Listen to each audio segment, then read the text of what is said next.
Kalau dulu saya ikut pelatihan bekam mungkin 1 hari 2 hari selesai karena diajari teknik membekam kan gitu. Nah itu masuknya di sini Pak. Jadi bekam ya, pijat, herbal, akupunktur itu masuk dalam kategori terapi. Ya, terapi semuanya itu terapi. Ini terapi yang juga semuanya. Ada pernafasan, ada macam-macam itu semuanya terapi. Tapi yang paling penting sebenarnya bukan ini. Kalau ini sebenarnya gampang aja. Orang itu kan diajari cepat. Orang tusuk jarum saya ajari itu paling cepat sekali untuk mengambil dikasih tahu lokasi titiknya, tinggal ditusuk saja. Maka kita ada pelatihan akupunktur praktis itu saya sampaikan 3 hari itu nanti penguasaan 100 titik saya sampaikan. Ya, cuma sebenarnya itu ya untuk keluhan-keluhan yang ringan bisa, tapi kalau sudah terkait dengan penyakit yang berat memang harus belajar lebih dalam lagi. Jadi saya sampaikan inilah posisi bekam. Maka di situ saya sampaikan di buku ini bekam bukan sebuah ilmu pengobatan, bukan sebuah ilmu kedokteran, tapi bekam adalah sebuah tindakan terapi. Tindakan terapi. Nah anehnya di Indonesia ini memang ini itu dipisah-pisah, sehingga terkesan kalau orang itu akupunktur ya izinnya akupunktur. Padahal ini semuanya satu mempunyai batang tubuh yang sama. Ibarat di kedokteran tuh nanti ada orang bisa nyuntik, ada orang bisa ngitan, ada orang bisa meresepkan obat kimia. Itu dipisah-pisah sendiri. Padahal ini batang tubuhnya satu, yaitu ilmu kedokteran timur. Ya inilah yang harusnya sebelumnya itu dikuasai dulu. Mulai dari konsep energi dan energi, kemudian yang ya, 5 unsur dan sebagainya. Inilah namanya ilmu kedokteran. Makanya teman-teman ini 3 hari ini belajar jadi dokter, bukan jadi pembekam. Kalau pembekam insya Allah kita ajari 2 jam bisa. Mau jadi pembekam 2 jam bisa kita ajari. Ya gampang.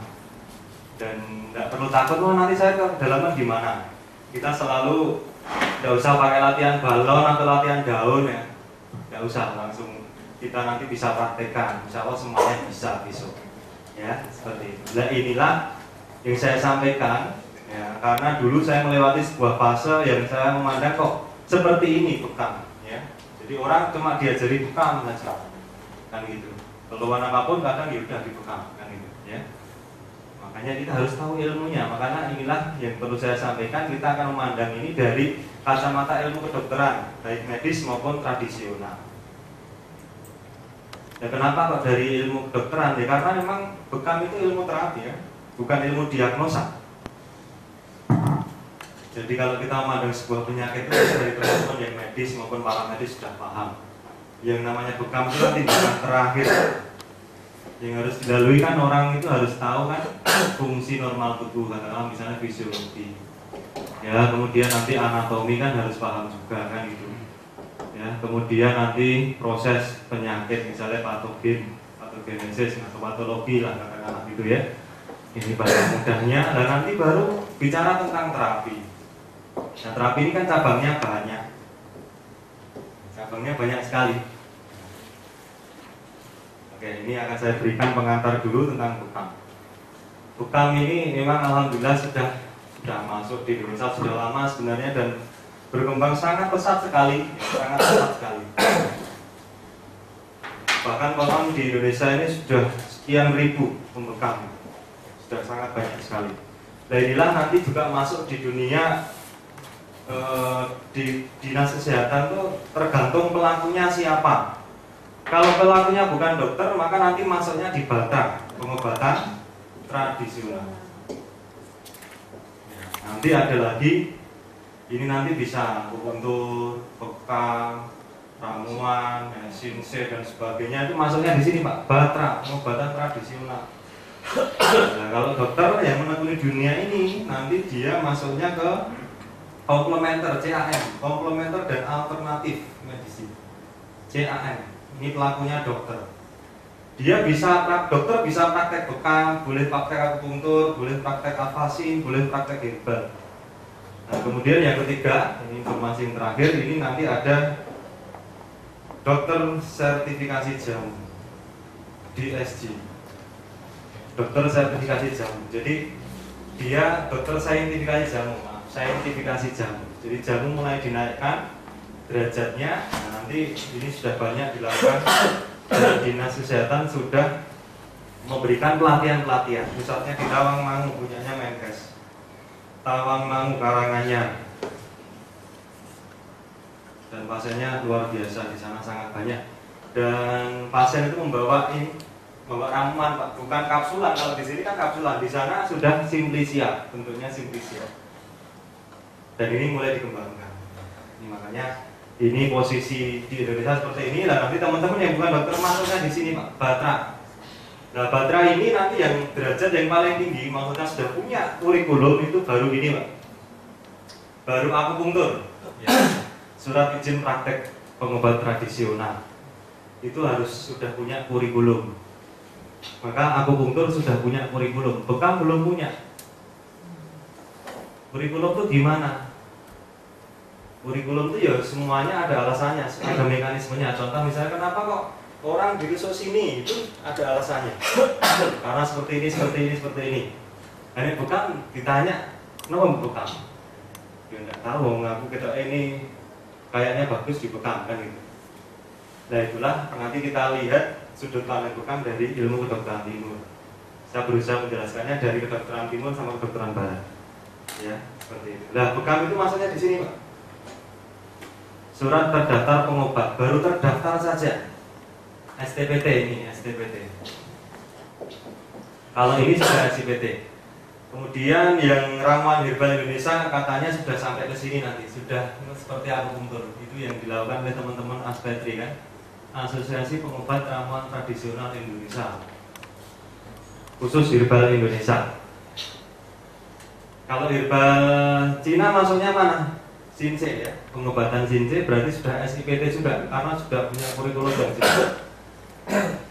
ya seperti itu. Jadi itu kondisi. Saya sampaikan gambaran. Jadi teman-teman nanti masuknya kemana setelah ikut ini?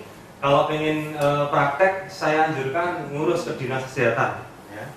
Ngurus ke dinas kesehatan, nanti bisa dapat izin, bisa pasang plat.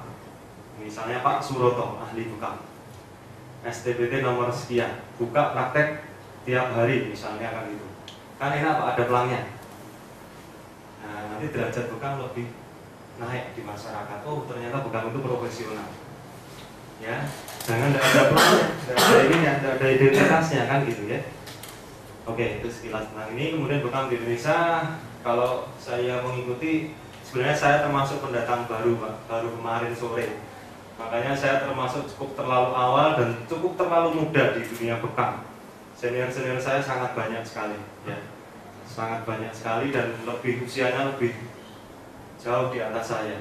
Makanya ini saya mulai terjun di dunia bekam tahun 2007 akhir. Saya harus kedokteran itu. Sejarahnya di situ sudah ada semua. Silakan dibaca sendiri. Ya, ini bekam ABI sejak 4 tahun yang lalu sudah terbentuk ABI, ya, Asosiasi Bekam Indonesia. Dan kemarin mengadakan acara ya Indonesia Berbekam yang tahap kedua kemarin ya. Oke, sejarah kalau bekam ini kita lihat sudah lama sekali. Ya mungkin teman-teman sudah pernah membaca bekam. Dan buku ini memang tidak, terus terang saya seperti dalil dan sebagainya memang tidak saya masukkan karena nanti terlalu tebal. Dan buku tentang itu sudah, yang lainnya sudah ada. Makanya saya hanya melengkapi saja. Yang belum ada di tempat lain seperti di tempatnya Dr. Wada, seperti di tempatnya Syekh Musa, seperti di tempatnya Syihab Badri Yasid. Ya, saya mengambil yang di situ tidak ada tentang bagaimana patogenesis penyakit dan sebagainya. Ini di dalam buku ini. Maka di buku ini kok, Pak ini hari yang dilarang bekam kapan? Tidak ada Pak, cari di sini. Makanya di kata pengantar sudah saya sampaikan buku ini memang fokus membahas penyakit atau sindrom yang boleh dibekam dan tidak boleh dibekam. Gitu. Jadi kalau nanti nyari dalil, enggak, jangan di sini Pak. Cari dalil nanti di buku Keajaiban Tibun Nabawi, di buku tentang bekam itu ya, yang Syekh Musa dan sebagainya. Perkembangan CAN, complementary and alternative, ya, di Barat sudah sangat pesat sekali. Makanya ini kita juga harus ya terus mengejar Pak, kalau tidak ketinggalan nanti. Ya, bekam ini sudah banyak orang melakukan, dan ternyata banyak sekali teman-teman yang pengen penelitian tentang bekam. Di klinik kita sudah ada 2 mahasiswi yang penelitian bekam, tentang bekam itu asam urat, dan ternyata subhanallah memang signifikan sekali penurunannya signifikan. Saya nggak tahu itu kemarin itu valid atau enggak, kok hasilnya itu sangat fantastis sekali penurunan asam urat dengan bekam. Nah, ini beberapa wajah bekamer di Indonesia. Ini yang ingin kita sampaikan, inilah yang menjadi keprihatinan kita. Saya yakin teman-teman di sini nanti tidak boleh seperti ini. Ya, bekam asal bekam ya. Darah ini kita tidak pakai sarung tangan ya. Pakai tisu seperti ini ya. Ini yang istilahnya itu sering kita jumpai kan. Karena mengapa? Karena kita biasanya ya bilang semangat kan mengikuti sunnah ya. Nah, ini bekam tradisional ya. Ada yang bekam sambil tamasya, sambil SMS-an BBM-an ya. Nah, ini contoh sebuah ruang bekam, ini punyanya Ustadz Kabar Zuhadi.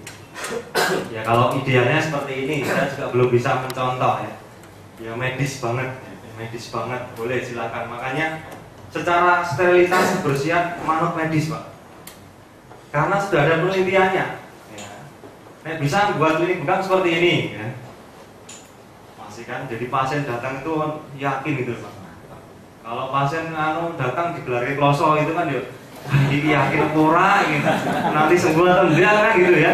Kalau tempatnya sudah seperti ini ya, bersih ya, kan gitu ya. Sudah lihat aja penyakitnya sudah hilang kan gitu ya. Wah, nasi kebuka mah kan gitu. Ibaratnya seperti itu sugestinya kan gitu. Ya. Ya ini yang saya katakan di buku-buku bekam di Indonesia. Ya saya hanya melengkapi dan daftar pustaka saya juga ambil dari sebagian dari sini juga. Ya ini punyanya HPA, ini tentang fikih pengobatan, ini punya Dr. Wadah. Dan disinilah saya menemukan sebenarnya bekam api itu di sini sebenarnya. Ya. Yang bekam api itu harus diangkat ya, harus dipopulerkan karena ternyata semua nama beda sekali prinsipnya dengan bekam basah ya. Kemudian buku-buku ini yang lainnya juga banyak, ini punyanya Ustadz Fatahila, hampir sama isinya dengan HPA. Ini Ustadz Katur, ini Aiman Abdul Fattah, Syah Badri, Syekh Musa yang belum masuk, Syekh Musa belum masuk. Ini contoh malpraktek ya. Maka tidak boleh seperti ini. Saya pernah ke Solo suruh ngajari sayat. Yang saya ajari itu bilang, Pak, saya itu ketika bekam tuh mesti keluar kayak gini terus Pak. Bangga malah dia. Ternyata ini sebenarnya sudah terlewat batas ya. Karena ini mengungkap terlalu lama atau terlalu kencang, terlalu kuat. Nah, ini masyarakat kita yang dengan bekam sangat-sangat senang sekali dengan bekam, tapi kita bilang ngono tapi aja ngono ya. Ini bekam tapi di bawahnya ada selokan ya. Mungkin tidak tahu, mungkin buang darahnya di situ atau gimana tidak tahu. Tapi saya salutnya ini pakai ini Pak, tandu ini yang saya belum pernah ketemu yang pakai tandu itu. Ya. Nah, ini tandu juga belum ini. Biasanya katanya saya pernah bekam pasien di rumah sakit, dia bilang ada seorang kiai di Salatiga situ pakai seperti ini, nanti ditutup pakai malam, disedot pakai mulut. Tapi sakit Pak, sininya sakit karena ini kan tajam, tidak seperti kop plastik kita itu kan. Nah, ini agak sakit katanya seperti itu. Tapi ini sudah ada di Indonesia sudah lama sekali. Ya, ini bekam tradisional. Kemudian ini perlu saya sampaikan di awal-awal, anggapan dengan banyaknya darah yang keluar, maka darah kotor semakin banyak, tubuh semakin sehat, maka kita tidak sependapat dengan yang seperti itu. Jadi bekam sinergi tidak sependapat kalau kudu darahnya banyak, harus darahnya banyak, itu enggak. Kalau darahnya banyak bisa diatur Pak, bisa diatur. Pengen darah banyak atau sedikit bisa diatur, tinggal pesanannya seberapa kan. Di sayat yang dalam ya banyak kan gitu. Padahal kita nanti hakikatnya kita mencari darah yang ada di permukaan kulit kan. Maka nanti kalau sudah tahunya ya, itu biasanya tuh jarang yang sampai segini tuh jarang sekali. Dan lebih cepat proses bekamnya kalau jenengan nanti ikut ini kita praktekkan dengan bekam sayat atau metode kita, itu lebih sedikit biasanya darahnya. Paling 3 kali pompaan sudah bersih. Seperti itu. Makanya kita bekam paling tidak ada setengah jam, maksimal setengah jam. Itu sudah selesai. Ya silahkan kalau teman-teman mau berpraktek sebagai seorang bekamers yang memang di dunia kebugaran, ya karena bekam itu hanya sebentar, sebelumnya dipijat dulu oleh bekam plus ya. Nah, setelah itu diapain lah silakan, mau diangetin, mau diapa, yang penting pasien kan puas ya, itu silahkan. Kemudian ini saya memberikan koreksi ke teman-teman kita di HPA, karena dulu juga saya berawal dari sini. Maka tidak boleh seperti ini, kita kurang sepakat ya. Karena apa? Karena ini nanti misalnya migrain, tanpa melihat penyebabnya langsung dilakukan pembekaman.